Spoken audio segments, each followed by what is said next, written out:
وقال موسیٰ، اور موسیٰ علیہ السلام نے کہا، ان تکفروا انتم ومن فی الارض جمیعا، کہ دیکھو اگر تم کفر کرو گے اور جتنے زمین میں آباد ہیں یہ سب کے سب اگر کافر ہو جائیں یا نہ شکرے ہو جائیں اللہ تعالیٰ کے، فإن اللہ لغنی حمید، تو بے شک اللہ تعالیٰ بے پرواہ ہے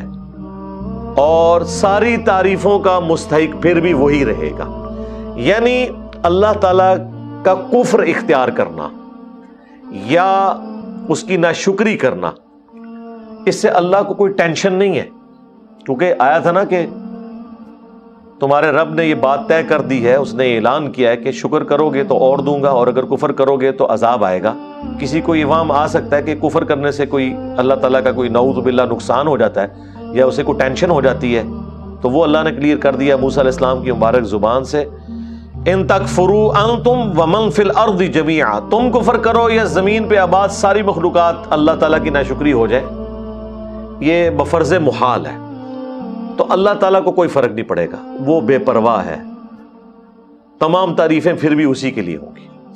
اس کو سپورٹیو ایک آیت ہے سورہ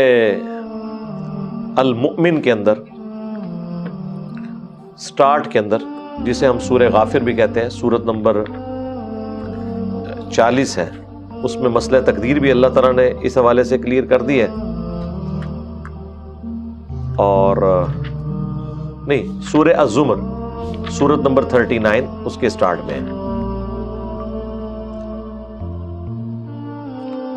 سورت نمبر 39 آیت نمبر 7، ان تکفروا، اگر تم کفر کی روش اختیار کرو گے، فإن اللہ غنی عنکم، تو بے شک اللہ تعالیٰ تو بے پرواہ ہے تم سے، ولا یرضی لعبادہ الکفر، لیکن یہ بات یاد رکھنا اللہ تعالیٰ کفر کو پسند نہیں کرتا اپنے بندوں کے لیے، وَإِن تَشْكُرُوا، اور اگر تم شکر کی روش اختیار کرو گے، یرضہ لکم، تو وہ پسند کرتا ہے ایسی روش کو تمہارے لیے،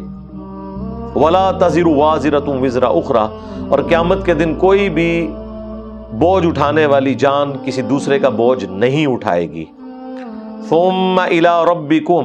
اس کے بعد تم لوٹ کر جاؤ گے اپنے رب کی طرف،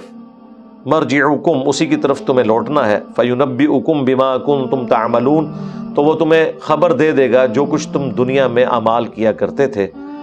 إِنَّهُ عَلِيمٌ بِذَاتِ الصُّدُورِ، بے شک وہ سینوں کے چھپے ہوئے رازوں کو بھی جاننے والا ہے۔ اللہم حاسبنا حسابا یسیرا، اس آیت کے اندر اللہ تعالیٰ نے فرمایا کفر کرو گے میں بے پرواہ ہوں۔ اب اس سے کوئی یہ بھی رزلٹ نکال سکتا تھا، اچھا بے پرواہ ہے اس کا مطلب ہے جو مرضی کرو، تو اللہ نے کہا نہیں، میں پسند نہیں کرتا اس چیز کو، کھلی چھٹی دوں گا لیکن آخرت میں پکڑ لوں گا، اور اگر تم شکر گزاری کی روش اختیار کرو گے تو یہی میں تمہارے لیے پسند کرتا ہوں۔ اس سے یہ بھی پتہ چل گیا کہ اللہ تعالیٰ گیون سرکمسٹانسز میں انسان کو اختیار دیے ہوئے، مسئلہ تقدیر بھی حل ہو گیا اس سے، پلس یہ بات بھی پتہ چلی کہ اگر کوئی شخص خود سے ناشکری کی روش اختیار کرتا ہے تو اللہ تعالی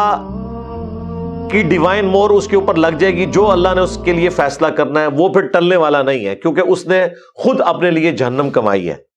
لہٰذا یہ جو جملہ بولا جاتا ہے نا، غلط العام ہے کہ دنیا میں جو کچھ بھی ہو رہا ہے وہ اللہ کی مرضی سے ہو رہا ہے، یہ بالکل غلط ہے۔ اللہ تعالیٰ کی مرضی یہ نہیں ہے کہ نافرمانی کے کام ہو۔ کوئی شخص یہ کہے گا کہ زنا اللہ کی مرضی سے ہو رہا ہے، بدکاری اللہ کی مرضی سے ہو رہی ہے، شراب نوشی، قتل ناحق، نہیں، اللہ کی مرضی نہیں ہے اس میں۔ اللہ تعالیٰ نے کہہ دیا میری مرضی یہ ہے کہ تم شکر گزاری کی روش اختیار کرو۔ ہاں، دنیا میں ہر کام اللہ کی اجازت سے ہو رہا ہے۔ اجازت اس لیے ہے کہ اس نے پکڑنا دنیا میں نہیں ہے۔ یہ اجازت جو ہے یہ حکم کے معنوں میں نہیں ہے، بلکہ ڈھیل کے معنوں میں ہے کہ ٹھیک ہے اذان ہوئی ہے، تمہاری مرضی، مسجد کی طرف جانا ہے جاؤ، اور نہیں جانا تو نہ جاؤ، کوئی مسئلہ نہیں، زمین تمہیں اپنے اندر نہیں نکلے گی، لیکن آخرت میں نہیں چھوڑوں گا۔ تو کائنات میں جو کچھ بھی ہو رہا ہے وہ اللہ کی اجازت سے ہو رہا ہے، مرضی سے وہی کام ہو رہے ہیں جو اللہ تعالی نے چاہا۔ جس طریقے سے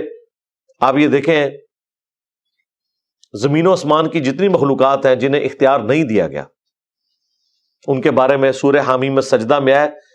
کہ چاہتے ہوئے یا نہ چاہتے ہوئے بھی زمین و آسمان اللہ تعالیٰ کے سامنے مطیع ہیں، کیونکہ اللہ تعالیٰ نے انہیں اختیار نہیں دیا ہوا۔ اختیار دیا ہے جنوں کو اور انسانوں کو، نافرمانی بھی سارے یہی کر رہے ہیں۔